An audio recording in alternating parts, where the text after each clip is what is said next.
Olá, amigos do canal Crescer na Fé, mais uma vez nos encontramos aqui para continuar partilhando um pouco da Palavra de Deus. Você que já é inscrito no nosso canal, acompanha os nossos vídeos, então deixe o seu comentário, deixe o seu like, ajude a divulgar o nosso canal. Você que porventura não seja ainda inscrito, se inscreva e acompanhe os nossos vídeos e também venha conosco crescer na fé.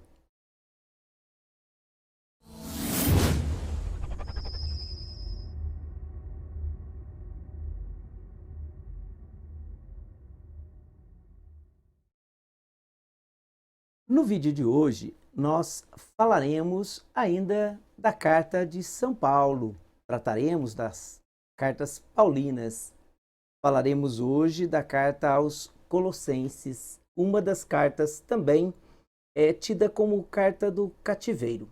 A carta aos Colossenses, uma carta muito interessante, e então discorreremos hoje para ver o que ela nos fala a respeito daquilo que Paulo tem para nos exortar a respeito da então novidade sobre Jesus de Nazaré. Então fique conosco, acompanhe aí os nossos vídeos e para tanto nós vamos pedir a luz do Espírito Santo para que ele nos auxilie na nossa fraqueza, na nossa limitação e nos ajude a penetrar mais profundamente nos mistérios da Palavra de Deus. Rezemos juntos, em nome do Pai, Filho e do Espírito Santo. Amém. Vinde, Espírito Santo, e enchei os corações dos vossos fiéis, e acendei neles o fogo do vosso amor. Enviai o vosso Espírito, e tudo será criado, e renovareis a face da terra. Oremos, Deus, que instruístes os corações dos vossos fiéis com a luz do Espírito Santo. Fazei que apreciemos retamente todas as coisas segundo o mesmo Espírito e gozemos sempre da sua consolação. Por Cristo, Senhor nosso. Amém.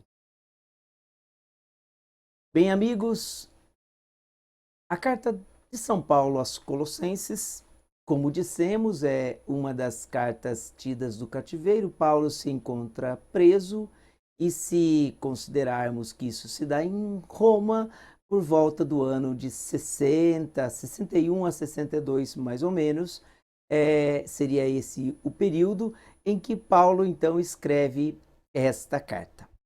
Colossas, ou Colossos, né, é a região, então, da Ásia, região da Frígia, não é? Lá da Ásia, e é uma das três grandes cidades menores lá da Frígia, juntamente com Laodiceia e Hierápolis, que sofreram, inclusive, um grande terremoto durante a era cristã.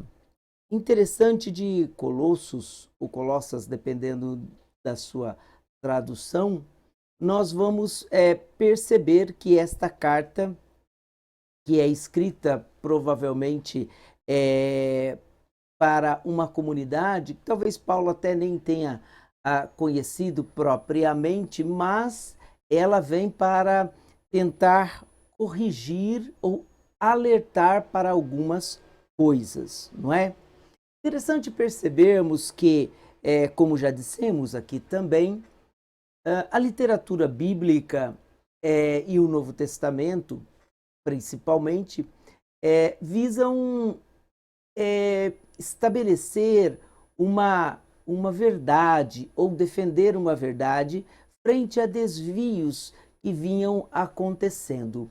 Porque a fé até então, principalmente a fé cristã, era uma fé que nascia a partir daquele pequeno grupo de discípulos, então, de Jesus Cristo, que viviam aquela fé.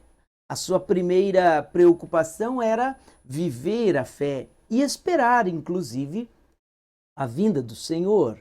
Eles esperavam que o Messias, o Senhor que havia ressuscitado e teria ascendido aos seus olhos aos céus, ele viria novamente para então resgatar todas as coisas e seria o fim dos tempos ou o fim do mundo, né? Como muitas vezes nós ouvimos dizer.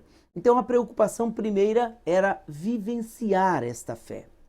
Mas esta mesma fé, ela nasce numa realidade também cercada de outras mentalidades, de outras filosofias. Não existia somente a crença cristã. O homem, por natureza, é um ser religioso. Sobre esse ponto de vista, o ser humano, qualquer que seja ele, em qualquer época, ele traz em si uma dimensão religiosa, não é? A novidade do cristianismo, e que inclusive escandalizava a filosofia grega, era o dado da ressurreição. Como que alguém poderia voltar da morte, ressuscitar? Até então, a concepção, talvez até mais aceita racionalmente, fosse uma ideia de uma reencarnação, algo do gênero, mas uma ressurreição nos moldes que era apresentado pelos discípulos de Jesus Cristo era algo inimaginável, não é? Era, como diz São Paulo, numa das suas cartas, inclusive, era loucura para os gregos anunciar Jesus desta forma. Ele, em Atos, você vai perceber que ele discute com os filósofos gregos em Atenas, no Areópago, e a discussão ela caminha até certo ponto sem grandes dificuldades, de forma conceitual. Mas quando se traz à tona o dado da ressurreição, aí a coisa se torna, digamos, inconciliável, porque para a razão grega, a ressurreição era inaceitável. Para a razão humana, vamos dizer assim, ela é inaceitável, né? Não, ou seja, nós não alcançamos isso pela razão. Por isso, a fé na ressurreição. Mas Paulo, que havia experimentado isso, o encontro com o ressuscitado, até porque Paulo, principalmente, não conheceu Jesus histórico, ele tem um encontro com o Cristo ressuscitado, não é? Na estrada de Damasco. Então, esse dado é o divisor de águas. Então, esta fé, ela sofre algumas influências e até questionamentos. O que estava acontecendo, então, nesta comunidade? Esta comunidade, ela corria o risco de ter esta fé contaminada por ideias que, na verdade, não condiziam com a genuína e com a pureza desta verdade cristológica. Portanto, a carta aos Colossenses nós podemos definir como uma carta cristológica. Ele vem defender a centralidade de Cristo. E onde nós percebemos isso? Nós percebemos já logo no começo dessa carta, não é? Paulo vai dizer para nós, exatamente na sua ação de graças, ele começa como nas suas outras cartas, né, fazendo o endereçamento a quem essa carta é dirigida, depois ele faz uma ação de graças e ele diz assim: damos graças ao Deus e Pai de nosso Senhor Jesus Cristo, sempre orando por vós, depois que ouvimos acerca da vossa fé em Cristo Jesus e do amor que tendes a todos os santos pela esperança que vos está reservada nos céus. Veja, ele fala dessa esperança centrada em Cristo. E aqui está também o coração desta carta, porque ele vai dizer assim, vai falar desta cristologia. No versículo 15, ele vai falar deste hino cristológico, né? Do primado de Cristo. Ele é a imagem do Deus invisível, o primogênito de toda a criatura.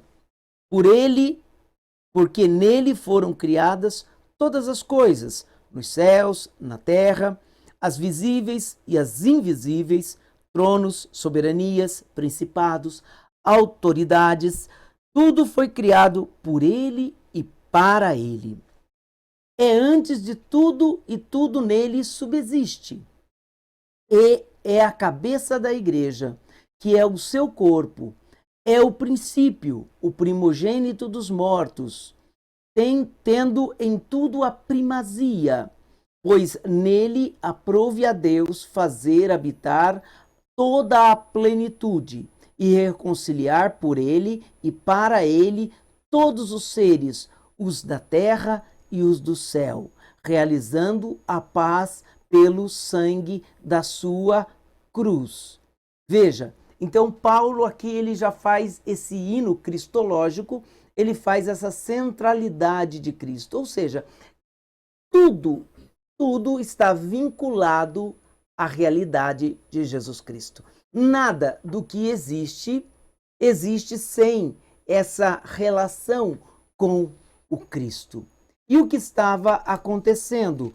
Paulo, na verdade, ele vai denunciar isso no capítulo 2 dessa sua carta, quando ele vai fazer uma série de advertência contra alguns erros, quando ele vai dizer que só Cristo é o verdadeiro chefe, ou seja, inclusive dos seres angelicais. Aqui você vai poder perceber, aqui nós vamos poder talvez identificar uma linha gnóstica que era muito comum na época de Paulo, não é? Que vai estar presente não só nos seus escritos, mas também que vai ser combatida pelos próprios escritos de São João. A gnose, um conhecimento, um autoconhecimento, era algo muito praticado na época. E, evidentemente, isso também entra em contato com a fé cristã. E aí nós podemos perceber que muitas vezes, para a comunidade, isso vai ser um perigo. Quando é que eu vou perceber que eu estou indo por um caminho que conduz verdadeiramente a Cristo, ou, na verdade, eu estou seguindo, teoricamente, um caminho que, a princípio, pode parecer uma ascese, ou seja, uma elevação, mas no fundo, não me conduz a Cristo, me conduz a uma outra realidade, e inclusive a mim mesmo, não é? E isso São João vai trabalhar muito bem na sua carta, combatendo esse tipo de gnose. Mas Paulo, no seu capítulo 2, lá no versículo 16, ele vai falar dessa falsa ascese, ou seja, dessa falsa elevação ou conhecimento espiritual. A conclusão dele é exatamente essa. Portanto, ninguém vos julgue por questões de comida, de bebida, ou a respeito de festas anuais, ou de lua nova, ou de sábados. Veja, o que Paulo quer dizer? Muitas vezes se transformavam a fé em uma certa superstição. O homem, ele era, de uma certa maneira, condicionado ou controlado, ou a vida ela era condicionada a esses eventos, ou essas festas anuais, que eram, na verdade, elas eram pautadas pela lua, pelos sábados, ou seja, algo que a astrologia muitas vezes ditava. E aí vinha a pergunta: o que de fato conduz a vida do homem, e principalmente a do cristão? São esses pseudos deuses astrais, ou na verdade é Cristo? Por isso que Paulo vai dizer que ele traz inclusive uma visão cosmológica de Cristo. Ou seja, Cristo não é só Senhor das coisas terrenas. Ele não veio e assumiu o reino terreno, mas inclusive as coisas que a gente não vê. Não é? Por isso que ele fala as coisas que se veem, as coisas que foram criadas, e inclusive as que não foram criadas. As que vierem a ser criadas, se vierem a ser criadas, virão a ser criadas por conta dele, por causa dele. Então, na verdade, ele está acima de tudo. Portanto, o cristão não se deve prender, nem se limitar, nem se condicionar por essas coisas. Então, a vida cristã, ela não pode estar sujeita aos ditames desses seres astrais. Isso é algo inédito? Não. Nós vamos perceber que os estudos astrológicos, vamos dizer assim, não era algo incomum. Trago aqui para você um texto muito conhecido nosso, quando nós olhamos, por exemplo, me perdoem, por exemplo, o Evangelho de São Mateus, naquele episódio dos Reis Magos. Lembram-se disso? Diz o texto que eles eram guiados por uma estrela, não é? E os estudiosos vão dizer, então, que provavelmente foi uma supernova. Ou seja, aquele ser celeste, não é? Aquele elemento celeste, né? Aquele corpo celeste que existe, ele serviu de orientação para aqueles magos. Então, a religião astral era praticada naquela época. E o que orientou, ou pelo que eles se orientaram para chegar até Belém, foi a estrela, diz o texto de Mateus. O interessante é perceber que no retorno, depois que eles se encontram com o menino em Belém, na Judéia, a estrela já não aparece mais. Eles voltaram por um outro caminho. Para dizer o quê? Para nos dizer que aquele que se encontra com Cristo, ele não precisa mais ser guiado ou se guiar por elementos da natureza. Cristo agora é o novo sol, é a nova luz do mundo. Aliás, Cristo vai dizer isso textualmente no Evangelho: eu sou a luz do mundo, quem me segue não andará nas trevas, mas terá a luz da vida. Portanto, Cristo é o caminho. Então, substituir Cristo por qualquer outra, digamos assim, qualquer outro elemento seria, na verdade, uma idolatria. É isso que a carta aos Colossenses vem, na verdade, combater. Por isso que Paulo vai falar isso. E ele continua, que são apenas, veja que coisa interessante, ele diz assim, que são apenas sombra de coisas que haviam de vir, mas na realidade é o corpo de Cristo. Ninguém vos prive do prêmio com engodo de humildade, de culto dos anjos, indagando de coisas que viu, inchado de vão orgulho em sua mente carnal, ignorando a cabeça pela qual todo o corpo, alimentado, coeso pelas juntas e ligamentos, realiza o seu crescimento em Deus. E aí o texto, de uma forma maravilhosa, Paulo vai dizer: se morrestes com Cristo para os elementos do mundo, porque vos sujeitais como se ainda tivesseis no mundo, a proibições como não pegueis, não proves, não toques, tudo isso está fadado ao desaparecimento, por desgaste como preceitos e ensinamento dos homens. Tem, na verdade, aparência de sabedoria, pela religiosidade afetada, pela humildade de mortificação do corpo, mas não tem valor algum, senão para a satisfação da carne, ou seja, alguém que é movido por essas coisas exteriores, quando, na verdade, o que nos interessa é a nossa união com Cristo. E aí Paulo termina basicamente esse conteúdo fundamental da sua carta nos dizendo o seguinte: se, pois, ressuscitastes com Cristo, procurai as coisas do alto, onde Cristo está sentado à direita de Deus. Pensai nas coisas do alto e não nas da terra, pois morrestes e a vossa vida está escondida com Cristo em Deus. Quando Cristo, que é a vossa vida, se manifestar, então vós também com ele sereis manifestados em glória. Então perceba, a centralidade da vida e da fé está em Cristo. E depois Paulo vai fazer uma série também de exortações práticas para a vida cristã.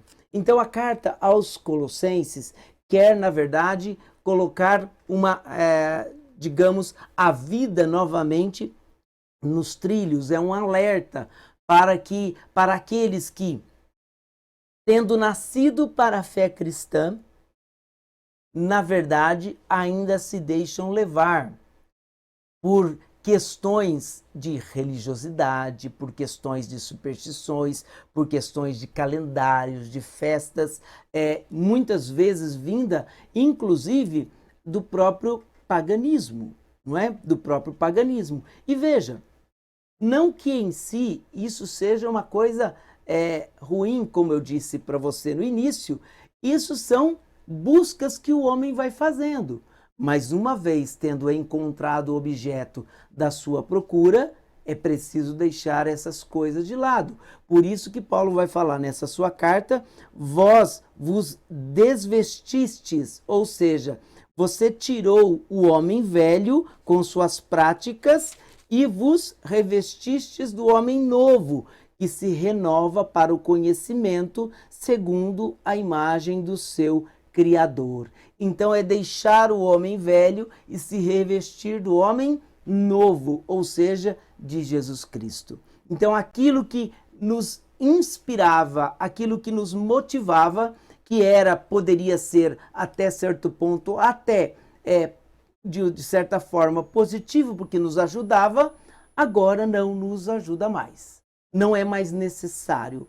É como se fosse uma muleta que eu não preciso mais carregar. Eu já consigo andar com as minhas próprias pernas. É como alguém que antes era cego e agora enxerga. Portanto, você não precisa mais desses meios que antes você utilizava, porque você já tem a luz, não é? Por isso que Jesus veio e, na verdade, vem exatamente fazer isso, nos abrir os olhos. Então, Paulo, quando escreve a essa comunidade, ele quer mais uma vez chamar a atenção para que ela não perca aquilo que ela tinha recebido, ou seja, o conhecimento de Jesus Cristo, que é o fundamento da fé, da esperança, principalmente a esperança da glória.